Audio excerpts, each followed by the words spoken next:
안녕하세요. 손가락복음 선교회 지휘자 강사입니다. 오신 것을 진심으로 환영하며 해피 바이블을 열어가도록 하겠습니다. 오늘 204강 사단도 광명의 천사로 가장이라는 제목으로 하나님의 말씀을 나누어 보는 시간을 갖도록 하겠습니다. 고린도후서 11장 14절 보시면 이것이 이상한 일이 아니라 사단도 자기를 광명의 천사로 가장하나니, 그래서 사단도 자기를 광명의 천사로 이제 가장을 한다고 했습니다. 근데 우리가 볼 때는 사단이 광명한 천사로 보일 때가 이제 많이 있다는 것이죠. 이미테이션이 지금도 이제 금방에 가보면요, 가짜 금이 더 아름다울 수 있습니다. 그리고 예수님 당실 때 예수님보다도 그 사두개인, 율법사, 바리새인들이 더 훌륭하고 더 멋있게 보이는 것처럼 이 사단이 광명한 천사로 보일 때가 많이 있다는 것을 알 수가 있습니다. 그래서 여기에서 사단은 하나님의 일을 생각지 아니한 자라고 했습니다. 마태복음 16장 23절을 보시게 되면은 예수께서 돌이키시며 베드로에게 이르시되 사단아 내 뒤로 물러가라. 너는 나를 넘어지게 하는 자로다. 내가 하나님의 일을 생각지 아니하고 도리어 사람의 일을 생각하는 도다라고 기록되어 있습니다. 이 사건은 무엇이냐면 마태복음 16장 21절에 보시게 되면은 예수님이 이제 십자가를 지려고 장로들하고 대제사장들과 서기관들에게 많은 고난을 받고 죽임을 당해야 될 것을 이제 제자들한테 얘기를 했습니다. 그러니까 베드로가 예수님한테 그리 마옵소서 이렇게 말을 하니까 예수님이 사단아 내 뒤로 물러가라고 이제 소통을 쳤습니다. 그러면서 뭐라고 말씀을 했냐면 내가 하나님의 일을 생각지 아니하고 도리어 사람의 일을 생각하는 도다. 그래서 사람의 일을 생각하는 자를 가리켜서 사단이라고 예수님께서 그렇게 말씀을 하셨습니다. 마가복음 8장 33절에도 비슷한 내용이 있는데요. 예수께서 돌이키사 제자들을 보시며 베드로를 꾸짖어 가라사대 사단아 내 뒤로 물러가라. 네가 하나님의 일을 생각지 아니하고 도리어 사람의 일을 생각하는 도다. 그래서 하나님의 일을 생각지 아니하는 자를 가리켜서 사단이라고 말을 했습니다. 데살로니가전서 2장 18절에 보시게 되면은 나 바울은 한 번, 두 번 너에게 가고자 하였으나 사단이 우리를 막았도다. 그래서 하나님의 일을 생각지 아니하는 자들이 이렇게 하나님의 일을 막는 자를 가리켜서 사단으로 기록되어 있습니다. 그리고 들짐승 같은 자가 또 이제 사단이라고 했죠. 마가복음 1장 13절에 보시게 되면은 그 예수님께서 40일을 광야에서 사단에게 시험을 받으셨다고 하시면서 들짐승과 함께 계셨다고 했습니다. 여기에서 들짐승은 예수님 십자가를 지실 때 그 고난을 주었던 그 장로들, 대제사장들, 서기관들, 율법사들 이러한 자들을 가리켜서 예수님은 들짐승으로 이제 표현을 했습니다. 이러한 사단의 역사가 어떻게 나타나는가 보도록 하겠습니다. 데살로니가 후서 2장 9절에 보시게 되면은 악한 자의 임함은 사단의 역사를 따라 모든 능력과 표적과 거짓 기적과 불의의 모든 속임수로 멸망하는 자들에게 임하리니 이는 저희가 진리의 사랑을 받지 아니하여 구원함을 얻지 못함이니라. 그러면 여기에서 구원함을 얻지 못하는데 악한 자의 임함이 어떻게 나타나냐면 사단의 역사를 따라 모든 능력으로 또한 표적과 거짓 기적과 불의의 모든 속임수로 멸망하는 자들에게 임한다고 했습니다. 이는 저희가 진리의 사랑을 받지 아니하여 구원함을 얻지 못한다고 했습니다. 반대로 진리의 사랑을 받아서 구원함을 얻어야 되겠죠. 그러면 진리가 무엇이냐고 보면 요한복음 17장 17절에 보시면 저희를 진리로 거룩하게 하옵소서. 아버지의 말씀은 진리니이다. 그래서 우리가 구원함을 얻어야 되면 하나님의 아버지의 말씀으로 진리의 말씀으로 우리가 사랑을 받아야만이 구원함을 얻는다는 것입니다. 그럼 여기에서 광명한 천사로 가장한 그러한 사단을 보도록 하겠습니다. 누가복음 10장 18절에 보시게 되면은 예수께서 이르시되 사단이 하늘로서 번개같이 떨어지는 것을 내가 보았노라라고 기록되어 있습니다.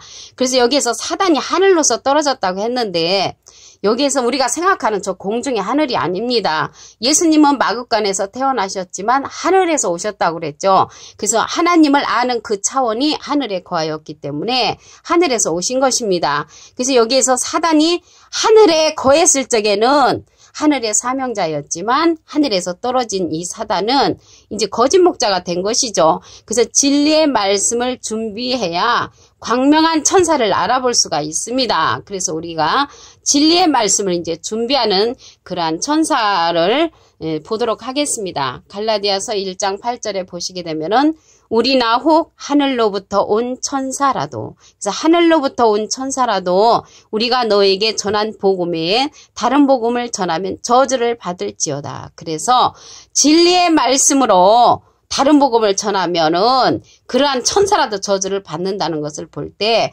우리가 진리의 말씀을 전하는 천사가 그 광명한 천사라는 것을 알 수가 있습니다. 그래서 이러한 광명한 천사가 우리는 날개에 달린 그러한 천사를 알고 있는데 날개에 달린 그러한 천사가 아니고요. 사람 천사입니다. 창세기 19장 1절에 보시게 되면은 날이 저물 때에 그 천사가 소돔에 이르니 마침 롯이 소돔 성문에 앉았다가 그들을 보고 일어나 영접하고 땅에 엎드려 절하여 이렇게 그 두 천사한테 절을 했습니다. 그들이 누구냐면 창세기 19장 12절에 보시면 그 사람들이, 그래서 천사가 그 사람들이라는 것을 볼 때 사람 천사라는 것을 알 수가 있습니다. 이들이 이제 롯에게 이르되 이 외에 내게 속한 자가 또 있느냐, 내 사위나 자녀나 성중에 내게 속한 자들을 다 성 밖으로 이끌어내라. 그래서 그들이 이제 그 성을 멸하려고 하나님께서 이렇게 사람 천사를 이제 보냈죠. 보냈는데 멸하기 전에 그 성에 머물러 있는 자들은 다 멸함을 당하니까 롯에게 너한테 속한 그런 자들을 다 이끌어내라고 이렇게 그 사람 천사가 말한 것을 볼 수가 있습니다. 천만 천사가 있다고 그랬거든요. 천만 천사를 보겠습니다.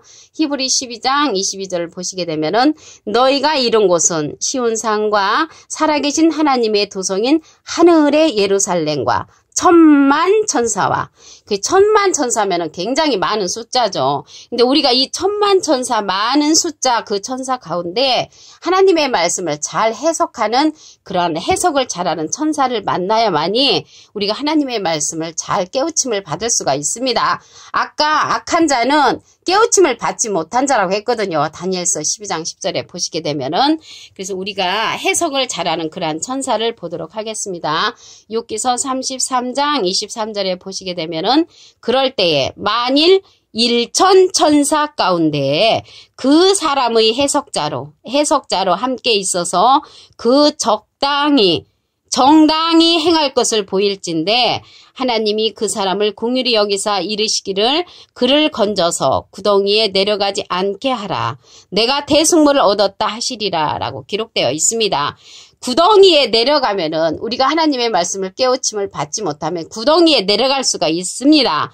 그런데 여기에서 보시게 되면 해석을 잘하는 자가 정당히 행할 것을 보여주면은 하나님이 긍휼히 여기심으로 건져낸다고 했습니다. 구덩이에 내려가지 않게 하라라는 말씀이 있거든요. 그래서 우리가 하나님의 말씀 정당히 행할 수 있도록 해석을 잘하는 그러한 천사를 만나면 우리가 대속물을 얻었다고 말할 정도로 우리가 이제 예수님의 하나님의 그러한 반열에 참여할 수가 있다는 것이죠.